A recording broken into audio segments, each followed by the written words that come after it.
Capítulo 30. La muerte del Papa. Estar en la creación de la experiencia es trascender toda dicotomía. Eso mismo soñé una noche. Me lo decía John Cook, y yo lo escuchaba con tal atención que mi sueño se trasladó a un plano de materialización. 2 días después, soñé que alguien me iba a regalar una revelación extraordinaria. Un par de manos tomaron mi cuello para intentar ahorcarme. Me desperté y vi el reloj. A esa misma hora, el Papa, Juan Pablo I, moría envenenado. Digo envenenado y no de un ataque cardíaco, porque así me lo dijo Cuauhtémoc. Después de la operación de Carrie, este decidió separarse de su novia y la envió a un hotel. La muchacha me habló una tarde angustiada, confusa y llena de temor. Me pidió asilo en mi casa y yo accedí. Me contó de los santeros y de sus ceremonias, llenas de sacrificios de animales, tambores danzantes y rituales exóticos. La convencí de ir a operarse con el hermano, de una serie de dolencias que eran claro testimonio de daños. Durante los días que vivió en mi casa, sentí que un fuego me quemaba el pecho, y esperé expectante el día de la operación. Cuauhtémoc se negó a intervenirla. Ella es una gran sacerdotisa de los santeros, y está entregada de por vida, me dijo muy serio. No puedo intervenir en esos menesteres, añadió con firmeza. Se lo comuniqué a la muchacha, y ella y su novio decidieron regresar a Nueva York. 2 días después moría el Papa, y a mí me quemaba el pecho. Pachita tampoco se sentía bien. Había ido a Toluca en compañía de sus hijos, y en el camino su presión sanguínea había subido hasta 240. ¿Qué sucede en el mundo que todo parece dirigirnos a una crisis?, me pregunté el miércoles al entrar al recinto de operaciones. Pachita había decidido descansar de las consultas, y se habían programado pocas operaciones para la noche. Nos preparamos para operar, y la sesión transcurrió sin mayor percance. La niña sobreanestesiada ocupó la cama de operaciones para ser intervenida. De nueva cuenta, en su cerebro. Se paró por sí sola de su silla de ruedas, y yo me asombré de su increíble desarrollo y crecimiento. En unas cuantas semanas, había aumentado 10 centímetros de estatura, y casi parecía un gigante para su corta edad. El cuchillo de monte penetró en su cráneo. Capítulo 31.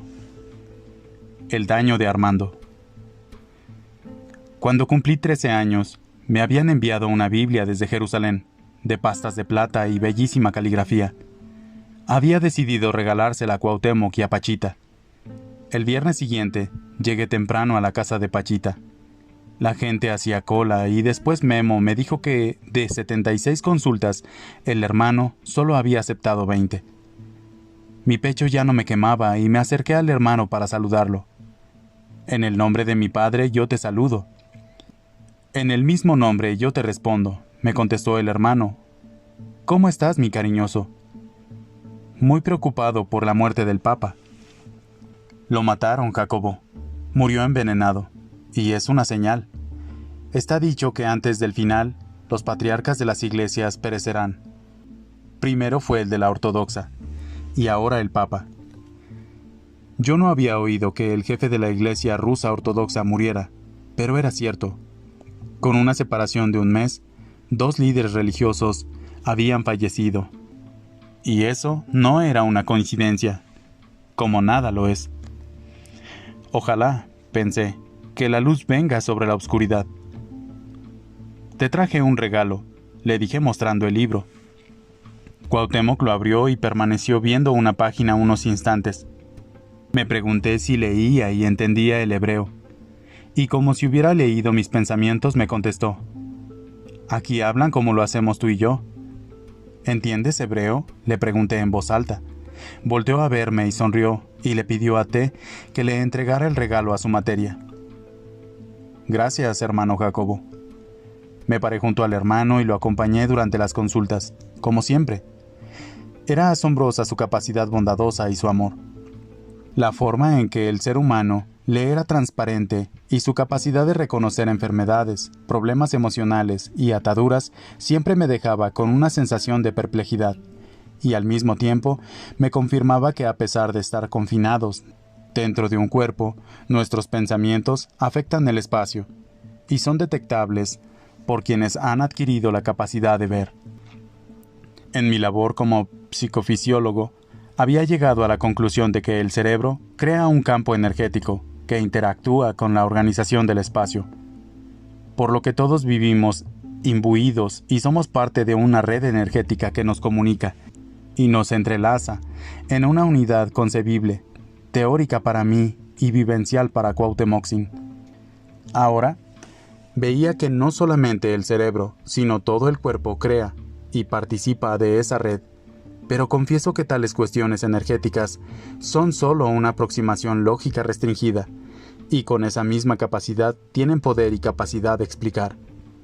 Lo que realmente ocurre trasciende cualquier intento humano de explicación, y lo que iba a ver más adelante me lo confirmaría una vez más. Armando tenía un daño, que se manifestaba por dolores muy intensos en su bajo vientre y en su pierna derecha. Era el 17º desde que había empezado en la obra del hermano, y hoy sería la 17ª operación a la que sería sometido. Cuauhtémoc le había pedido traer una aguililla, y después de nuestra conversación acerca de los líderes religiosos, el hermano le preguntó acerca del animal. «Está afuera, dentro de una caja», le contestó Armando. Cuauhtémoc, en el cuerpo de Pachita, se dirigió hacia el águila y la sacó de su caja. Las garras del animal se aferraron a su antebrazo y lo hirieron. Cuando pudimos separar el ave del cuerpo de Pachita, noté varios orificios en el brazo de esta. «Mira», me dijo, «esta águila tiene dentro, al ser que molesta a Armando. Y la prueba es que las heridas que le hizo a mi materia no brotan sangre». Era cierto. A pesar de que las uñas del animal se habían introducido en el antebrazo, dejando huellas terribles en el mismo, no brotaba sangre de las mismas.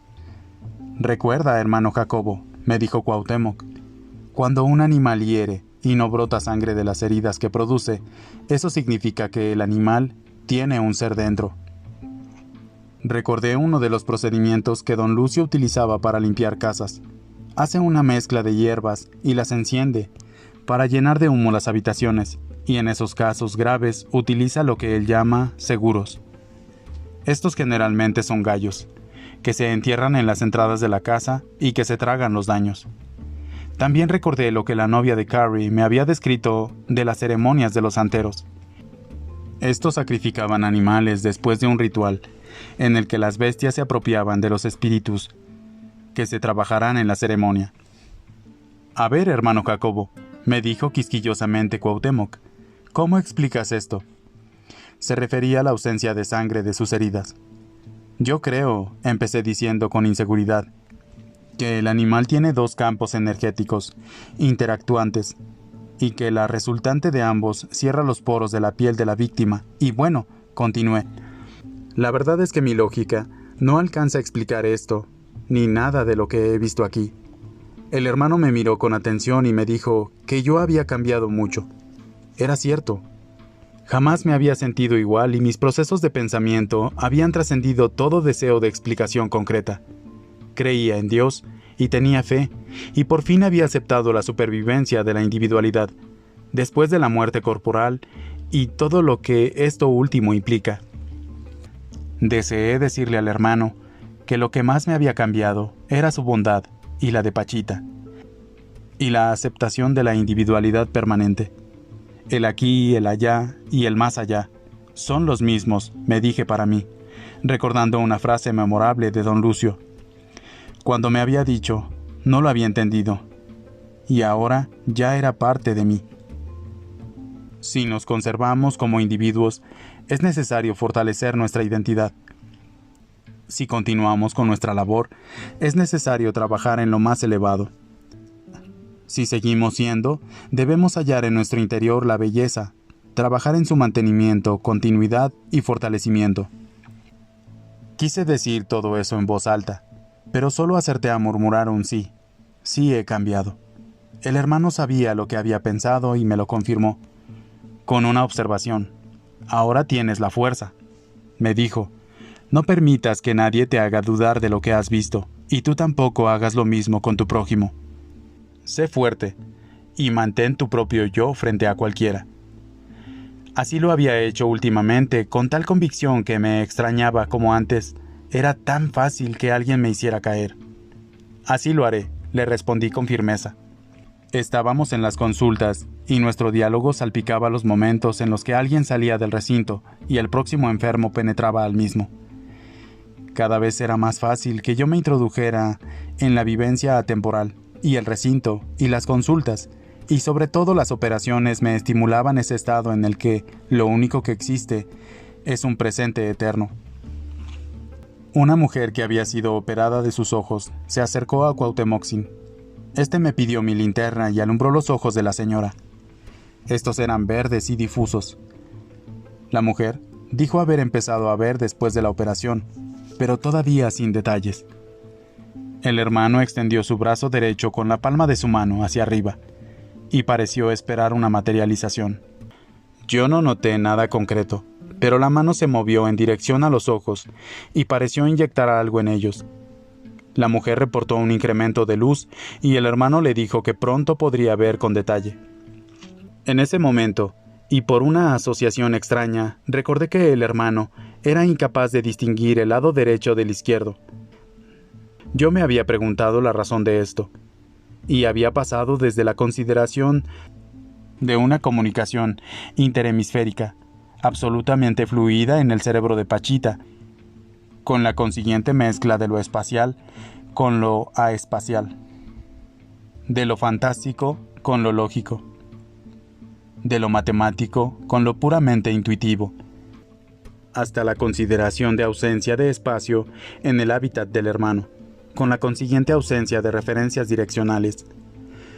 Yo no dudaba que el cerebro de Pachita tuviera absoluta fluidez de transmisión de señales callosas interhemisféricas y que el hermano viviera en una dimensión que trascendía el espacio, pero ambos pensamientos no eran suficientes para explicar la confusión direccional.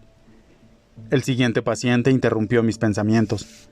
Era un hombre adulto con expresión muy preocupada. El hermano lo conoció y al verlo se emocionó y se entristeció. «Querido hermano», le dijo, «¿por qué estás en ese estado? Debes levantar tu vista y salir del orificio en el que te han metido.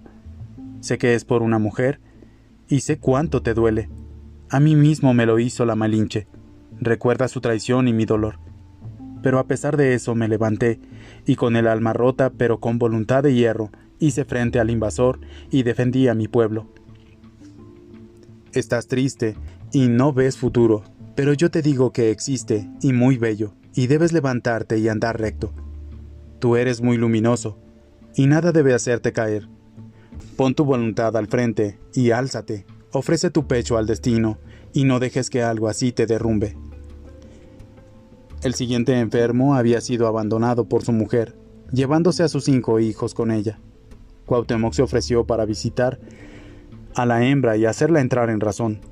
«Iré en espíritu, y tú mientras tanto espera». Antes del inicio de las operaciones le pregunté a Cuauhtémoc acerca de la traición de la Malinche. Se emocionó con los barbados, me dijo. Así son las mujeres cuando les falta centro. D. vino a informarle al hermano acerca de la lista de operaciones, y éste le pidió que la dividiera en la de ojos, líquidos y sangre. Así debe ser el orden, hermano D. Yo observaba todas esas maniobras y de pronto tuve la sensación más bella de familiaridad y ritual que recuerde. Siempre sucedía lo mismo. D venía y luego el hermano preguntaba por R. Y ella venía trayendo los órganos por ser injertados y otras cosas que no he alcanzado a saber para qué son. Me sentí en mi hogar y la sensación de orden, tradición y ritual me envolvió como un perfume magnífico. La primera operación fue de ojos. Una muchacha joven se sentó en la silla del hermano. Me coloqué detrás de la silla y tomé la cabeza de la muchacha entre mis manos. Me sentí instantáneamente luminoso y energizado. Volteé a ver al hermano y le dije que lo quería mucho, No entendí lo que me contestó, y el resto de la sesión me mantuve con una sensación continua de alegría y paz.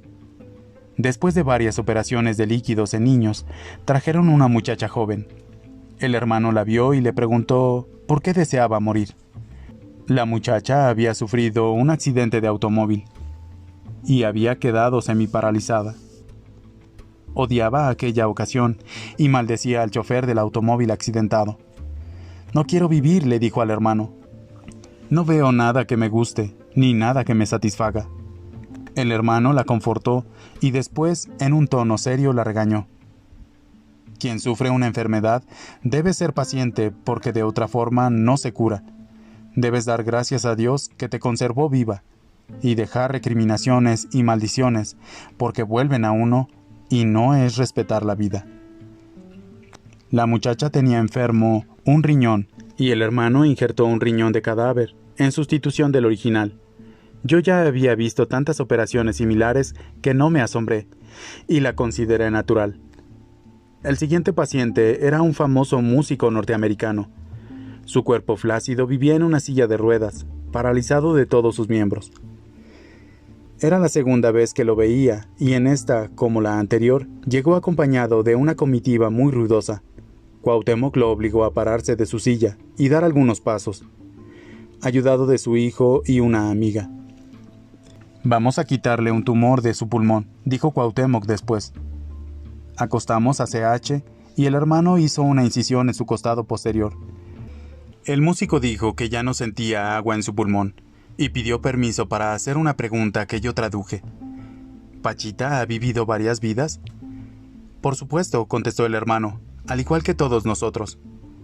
Al salir le dije al hermano que siempre había sentido una diferencia entre los norteamericanos y los mexicanos. «Así es», me confirmó. «Los americanos son más sucios». La operación de Armando se había retrasado 2 semanas y estaba programada para el final de la sesión de hoy.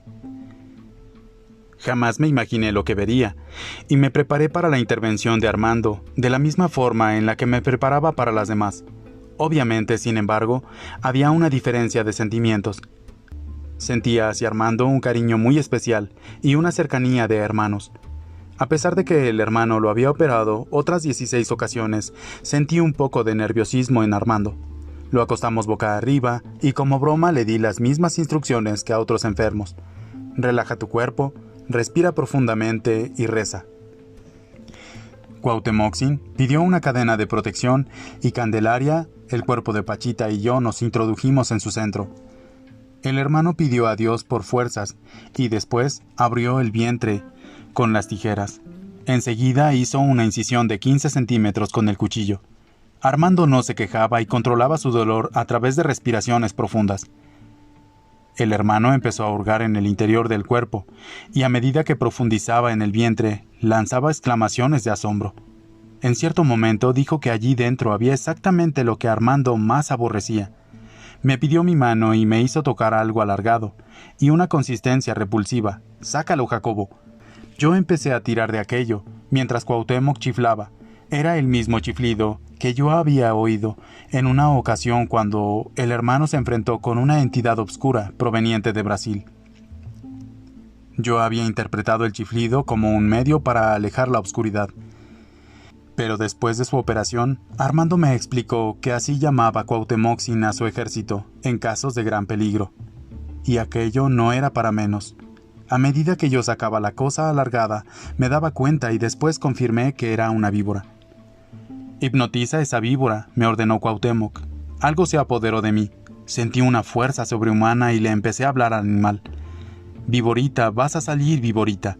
Tiré y tiré, y aquello no terminaba de salir. Por fin saqué el extremo de la cabeza de la víbora y se la entregué a Candelaria, quien la recibió en un papel negro. Miré de reojo al animal y noté sus movimientos. Era repugnante e increíble haber sacado una víbora viva del vientre de un ser humano, pero así era. Respiré profundamente mientras Candelaria vendaba a Armando. La cadena de protección seguía en su lugar y súbitamente el hermano llamó la atención de Candelaria. «Cuidado que se escapa». La víbora había salido del papel y se dirigía hacia Armando. Con un movimiento rápido, Candelaria la atrapó y la guardó en el papel negro de protección. La sesión había terminado y después de que Pachita regresó a su cuerpo le recordé a T el encargo de entregarle a Pachita la Biblia, y lo hizo. Pachita miró las pastas y abrió el libro, y se extrañó de los caracteres hebreos. ¿Qué dice, Jacobo? Tomé el libro por donde lo había abierto Pachita y leí en hebreo antiguo. El hebreo resonaba en el recinto, y me di cuenta de que lo que leía era azaroso y significaba la terminación del libro, que yo había empezado a escribir pensando que era yo, pero después comprendiendo que mi mano era solo un instrumento para dar a conocer lo que veía. Leía: fueron pues acabados los cielos y la tierra, y todo el ejército de ellos acabó Dios en el día séptimo la obra que hizo. Y reposó el día séptimo de toda la obra que hizo. Y bendijo Dios al día séptimo, y lo santificó porque en él reposó de toda la obra que había hecho en la creación. Murmullos de silencio. El observador es independiente, pero aquí ve a través de la lente de la actividad neuronal. El único equilibrio es la libertad. La inmortalidad no requiere ser buscada, se encuentra dada desde siempre. Por ello, la responsabilidad es alimentar de belleza al espíritu. La búsqueda es la armonía, en el encuentro con el ser esencial, aquel que trasciende cualquier impresión sensible. El mayor misterio de la experiencia: no existe el azar, no se toman decisiones, todo está entrelazado dentro de una red hipercompleja de relaciones. El mundo es una matriz de interacciones entre conciencias, todo es señal, enseñanzas para el que sea capaz de despertar. Ninguna palabra que alguien nos comunica es azarosa. Todo funciona en dirección a la plenitud, consciente, y todo es lección por aprender. En el punto final, somos un solo ser.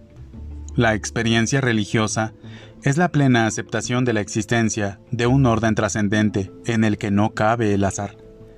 Si la cuarta dimensión es el eterno presente, la quinta es las relaciones humanas.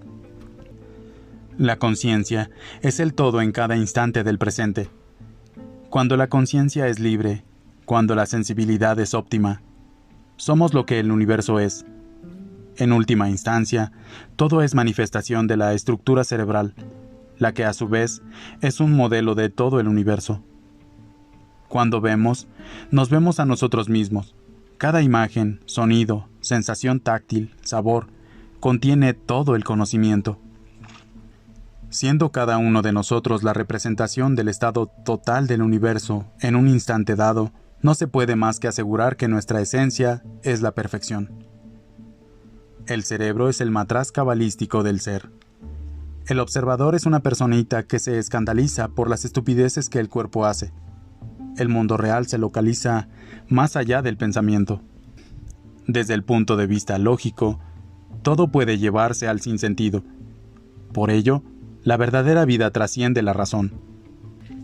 En el despertar, se van abandonando antiguas ilusiones hasta encontrar lo incambiable, lo sin nombre, lo eterno. El encuentro con uno mismo es la eternidad. Ningún placer temporal se acepta como real cuando el ser se ha visto a sí mismo. En un nivel de conciencia se habla con el hombre.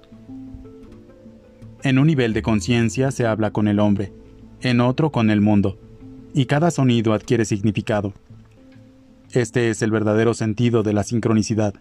El diálogo total con el mundo trasciende toda lógica estructurada, y es una función del verdadero observador. La sincronicidad siempre está, solo se requiere despertar para darse cuenta de su existencia. Nada que no provenga de la experiencia directa puede ser considerado como verdadero conocimiento. La libertad interna es esencial para reconocer la sabiduría del universo. Sin ella, todo se introduciría una estructura limitante. Todo es transformación y el pensamiento aparece desde la primera interfase de espacio con el cerebro. Al ponernos en contacto con un nuevo nivel de la realidad, tendemos a vislumbrarlo a través de la lente de nuestra historia personal. Lo que es, en sí mismo, no puede ser conocido mientras no se trasciende la genética y la historia personal. Los símbolos, el lenguaje, el pensamiento y la experiencia en sí dependen y están dados por las morfologías energéticas de campos de interacción. En el silencio está la respuesta. El asombro de la creación de la experiencia es el asombro por todo. Bella energía es el pensamiento en la esencia, bella porque conecta con el ser.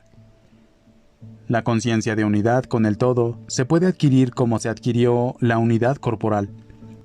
El bebé lanza una orden, y su brazo le contesta. El chamán lanza una orden, y las nubes le contestan. Unidad de cuerpo y unidad de todo. Pero también la unidad se adquiere por el pensamiento. Cualquier objeto es un proceso y un pensamiento. Todo se transforma a través nuestro y adquiere forma. Por ello el amor es la creación más absoluta. Sentirse siendo es el mejor de todos los sentimientos.